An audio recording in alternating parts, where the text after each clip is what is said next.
The battlefield in Fallujah is shrinking. The conflict now fought one house at a time. No one was here, but next door, the Marines were in trouble. A rebel fighter inside has just thrown a hand grenade. I saw a bunker, and there was a guy sleeping. I shot him, and as soon as I shot him, a frag was thrown at us, and then it just exploded. I was back about 10 meters, so it only got a little bit in my face and in my leg. Rockets are fired at the house. No one wants to take any chances. Then a squad goes in from the roof. When people talk easily about house-to-house fighting, this is the reality. Brutal, close, even intimate combat. They call for those inside to surrender. No response. Everyone thinks the insurgents are already dead. They were wrong. Another grenade's just been thrown inside. The insurgents are still alive, still fighting. Then they hear them.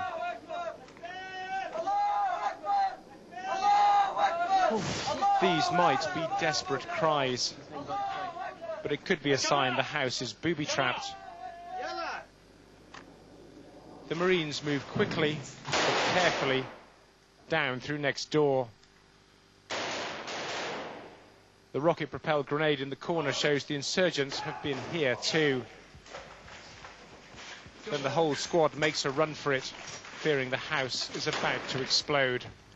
Every night that the Marines have been here, they've been attacked with rocket-propelled grenades, and it seems that the group in the house just behind us were gathering to carry out just that kind of assault. We are now down to the last few houses and the last few streets of this battle, but it will be bitterly contested. The Marines won't storm the house again. Instead, heavy guns are used to bury the rebels. The Marines believe they are beating the insurgency, one house at a time. Paul Wood, BBC News, with US Marines in Fallujah. Western governments fear the revival of Islam and recall how the Arabs of Jahiliyyah were transformed by Islam to become the leading nation that challenged the tyranny of the superpowers of that day. If they wanted to truly challenge Islam, why don't they challenge it intellectually instead of hiding behind slander, propaganda, lies and terminology? Why don't they try to refute the miracle of the Quran, for example? Why do I never see an article in any of the broadsheet newspapers arguing that the Quran was not a miracle in its nature?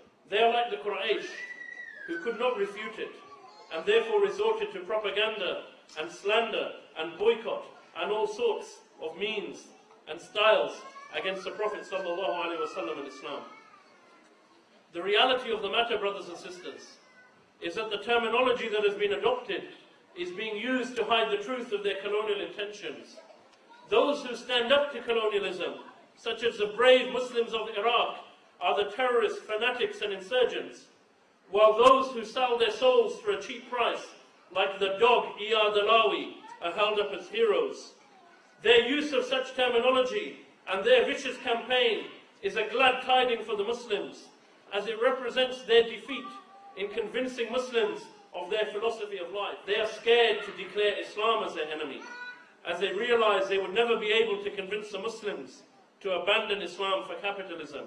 So they try to veil their colonialism with these words such as freedom, democracy and self-determination, even though the entire Muslim world, and in fact the non-Muslim world, know that Western governments have no principles, no ethics and no morals.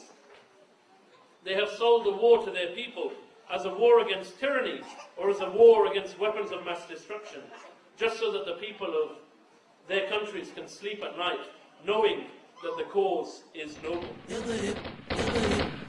اضرب يا أسد الفلوجة وعدلني رأسا معوجة فرساني ركعوا من زمن ذلا ببطون مبعوجة اضرب يا أسد الفلوجة وعدلني رأسا معوجة فرساني ركعوا من زمن ذلا ببطون مبعوجة اضرب